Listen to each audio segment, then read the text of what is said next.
regime de competência, o regime de caixa tem a ver com a questão da atividade 1, que eu percebi que muita gente está perguntando sobre essa questão. Então, olha só, a questão do regime de caixa e do regime de competência. A contabilidade, né, a natureza da contabilidade, ela vai ter que medir a apuração do lucro pelo regime de competência. O que isso significa?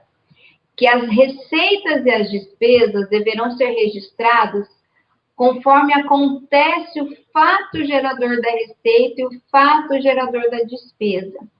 Por que isso? Porque é um mecanismo muito mais justo em termos de avaliação da empresa. Por exemplo, vamos supor que você acabou de abrir sua empresa, né, e começou, e para atrair os seus clientes, você faz uma promoção. Pagamento a partir de 30 dias, pagamento daqui a 60 dias, ou seja, para atrair os clientes, você faz uma promoção de venda a prazo. E aí isso realmente funciona, os clientes gostam da ideia, vêm, compram um monte de produto, mas tudo a prazo. O que vai acontecer? No final do primeiro mês, você não vai ter recebido dinheiro nenhum, porque todas as suas vendas foram a prazo. Só que lá na sua demonstração do resultado, lá onde você vai avaliar se a empresa teve um lucro ou prejuízo, ela já vai estar demonstrando que a empresa teve um bom desempenho nesse mês, nesse primeiro mês de funcionamento, porque ela teve várias vendas, né? A intenção de uma empresa é vender, concorda comigo? Né? Se ela vende bastante, significa que ela está, como que eu vou dizer assim, ela está atingindo o seu objetivo, né? Se é uma empresa comercial, se ela vende, ela está atingindo o objetivo dela. Então, lá na DRE já vai aparecer um grande volume de vendas, provavelmente já vai aparecer uma receita. Só que se ela olhar para o caixa da empresa, ela não recebeu nada de dinheiro. Né? Muitas vezes o caixa, a única coisa que tem ali é o que o sócio colocou do próprio bolso para poder começar um negócio. Então, o regime de competência é isso. Ele registra a receita quando o fato gerador acontece. Então, quando acontece uma venda, eu já registro a receita. Independente de quando eu vou receber, não importa se eu vou receber aquela venda daqui a 30, daqui a 90 dias, no mês que aconteceu a venda, eu reconheço ela na minha DRE, tá certo? O que seria o regime de caixa? O regime de caixa, na verdade, ele reconheceria, porque a gente não pode adotar o regime de caixa, o regime de caixa ele já foi utilizado em empresas públicas, mas é tão coerente essa questão do regime de competência que até as empresas públicas agora devem adotar o regime de competência, tá? Mas isso vocês vão ver lá em contabilidade pública, só a questão do orçamento, que é diferente e tal, mas não vou entrar nesse assunto. Mas qual seria a diferença do regime de competência? No regime de competência, se a sua DRE fosse elaborada pelo regime de competência, nesse primeiro mês de atividade da empresa, não teria nenhuma receita, porque não houve nenhum recebimento. Então, na verdade, você não teria um resultado positivo neste primeiro mês. Mas lembrando que aconteceram várias vendas. A diferença é que você ainda não recebeu. Então, o regime de caixa, ele reconhece uma receita apenas quando a empresa recebe por ela. E no regime de competência, a empresa reconhece a receita quando ela acontece, independente do recebimento ou do pagamento. Só que aí, a gente fala, né, do critério de regime de caixa, regime de competência, acho que não é difícil de entender. Regime de competência reconhece receita e despesa no fato gerador. Ponto. Regime de caixa reconhece receita e despesa no momento em que houver o recebimento ou o pagamento. Beleza. Só que talvez a grande dificuldade, principalmente quem está começando a conhecer elementos patrimoniais, para quem está começando a entender a pensar como uma empresa, você fala assim, mas professora, o que é receita? O que é despesa? Concorda comigo? Talvez muitos de vocês já estejam aí com esse ponto de interrogação. Professor, o que é receita? Professor, o que é despesa? Você tem que imaginar o seguinte: a receita é tudo aquilo que provoca o aumento na situação patrimonial. O que seria isso? Você tem um patrimônio, você tem lá seus bens, direitos e obrigações. Dentre os seus... E ainda existe o custo, né? O Thiago colocou aqui, ó. E ainda existe o custo, que é outra coisa. Está relacionado com a despesa, mas não vamos entrar. Vou deixar para vocês aprenderem custos lá em contabilidade de custos, né? Onde vocês vão ver um pouco da parte industrial e tal. Vamos, por enquanto, compreender receita e despesa. Então, receita é aquilo que aumenta o patrimônio. Então, você tem um patrimônio, você abriu a sua empresa, então, lá no seu ativo, você tem o dinheiro no caixa, você tem mercadorias no estoque, você tem alguns imobilizados, né? Móveis, enfim. Lá no seu passivo, talvez você tenha alguma obrigação com o fornecedor, salários a pagar, algumas obrigações, beleza. E lá no patrimônio líquido, capital social do sócio. Então, iniciamos a empresa assim, tá ok?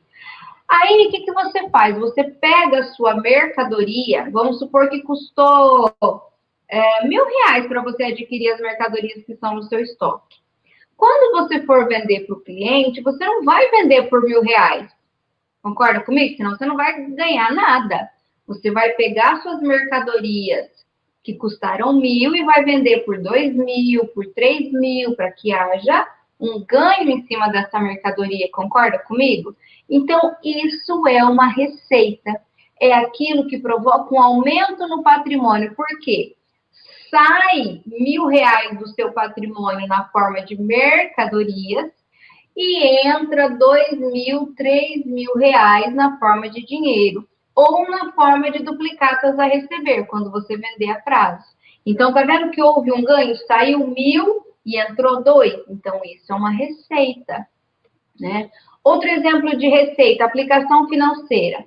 Você vai lá e deposita 5.000 na poupança. Poupança não, né, gente? Aplica 5.000 numa aplicação financeira. E aí, esses 5.000 se transformam em 5.100, 5.500, ele começa a render juros. Então, concorda comigo que você se dispôs de um patrimônio de R$ 5.000, só que você recebeu de volta 5.100, 5.500, concorda? Então, a receita é isso, é aquilo que que provoca um aumento no seu patrimônio.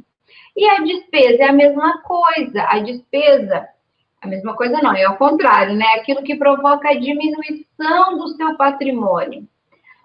Por exemplo, você fez um empréstimo no banco, você foi lá e emprestou R$ 30.000 para o banco, só que você vai ter que pagar 40.000 de empréstimo. Ou seja, você recebeu elementos patrimoniais, né, no montante de R$ 30.000, só que vai sair do seu patrimônio o montante de 40.000. Então, vai ter uma saída a mais de 10. Então, vamos supor assim, você recebeu 30 e pagou 40. Então, houve uma saída maior. Então, o seu patrimônio vai acabar diminuindo. Isso é uma despesa. Salário. Por que salário é uma despesa? Né? Você paga o seu funcionário, mas você não recebe nada em troca. Aí você vai falar assim, professora, mas meu funcionário, ele é um benefício para a empresa, ele está ali trabalhando, né? Tá movimentando, tá produzindo mercadoria. Só que essa contrapartida de trabalho, ela não é um elemento patrimonial. Não tem como você registrar no balanço patrimonial, né, a mão de obra, né? Você reconhece o que você paga para o funcionário. Então, olha só, existe a saída de caixa da empresa para pagar o funcionário, só que não existe uma entrada de um outro elemento patrimonial. então o pagamento de salário é uma despesa. Qual que é a diferença do pagamento de salário para o pagamento de fornecedor? Quando você paga o fornecedor, você recebe de volta a mercadoria no mesmo valor. Se você pagou 30 mil reais para o fornecedor, você recebeu 30 mil reais de mercadoria. Então, o fornecedor não é uma despesa, né? A não ser que você atrasou para pagar o fornecedor e pague juros. Então, você pagou 31 mil reais para o fornecedor e recebeu 30 mil de mercadorias. Aí sim, R$ 1.000 serão de despesa. Então, entendeu? Deu para ficar um pouquinho mais claro aí? Vão comentando, pessoal. Se deu para entender um pouquinho melhor a diferença de receita e de despesa. A receita e a despesa, elas movimentam os elementos patrimoniais também, né? Quando você vende, entra dinheiro no seu caixa. Só que as receitas e despesas, como são utilizadas para apurar se a empresa teve um lucro ou se a empresa teve um prejuízo, elas precisam ser registradas também para a elaboração da demonstração do resultado. Então, você não pode fazer um lançamento de venda, por exemplo, assim, saiu mercadorias do estoque, entrou caixa, né? Até porque não vai ser do mesmo valor, né? Saiu 5 mil do estoque, entrou 8 mil no caixa. 3 mil reais eu jogo lá no patrimônio líquido. Seu balanço vai bater, tá? Só que você precisa de um relatório chamado DRE que explica como que a empresa apurou o resultado, apurou o lucro ou prejuízo. Então, é por isso que quando você faz qualquer lançamento que gere uma receita ou que gere uma despesa, você precisa registrar em contas de resultado, em contas de receita e em contas de despesa.